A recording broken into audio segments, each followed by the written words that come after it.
can almost guarantee you that you are skipping the most important part when it comes to laser custom stamp making on a diode laser. Or any laser for that matter. Hey y'all, I'm Mama Kaylee and I've done all the research and wasted a bunch of material to bring you this easy to follow step-by-step guide on custom laser stamp, including my settings. So the material we're working with today is a rubber stamp sheet. I found this on Amazon. I literally Googled rubber stamp sheet size A4.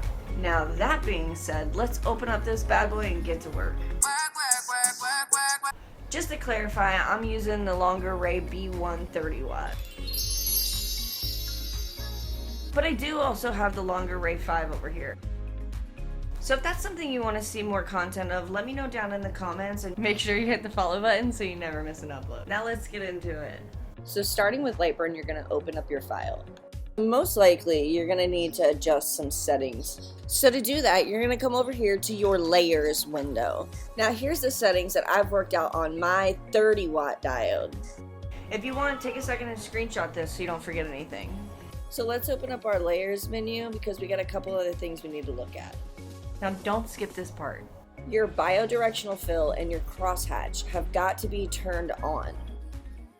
Okay, so here's the secret ingredient for stamp making. This is the step that everybody just forgets. Everybody walks past it and doesn't pay it no mind.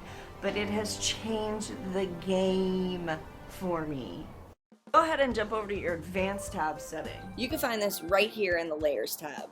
So here's the secret ingredient everybody's been waiting for. Make sure you turn your edge ramp on.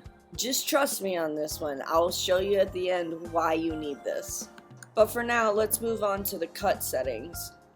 So take a pause, screenshot if you want. Now remember, every laser is going to work best under different settings based on your manufacturer's specs. These are just the laser settings that I use for my 30 watt diode laser. Use this as a guide and not law. So there you go. You're ready to hit play and fire this off.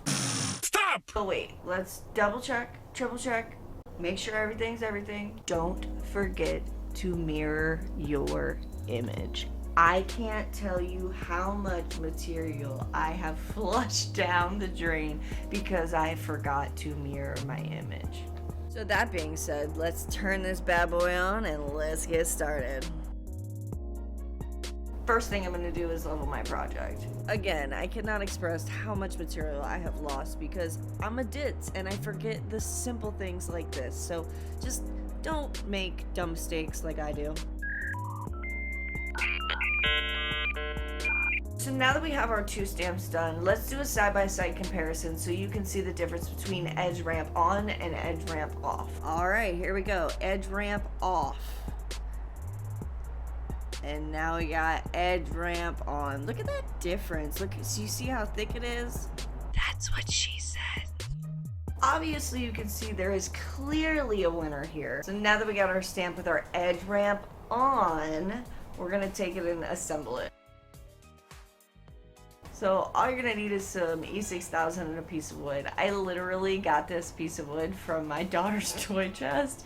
It was all I had. Use what you have. Don't spend any extra money on this. If you look back to the beginning of the video, I also used a knob for a dresser drawer, so that works too.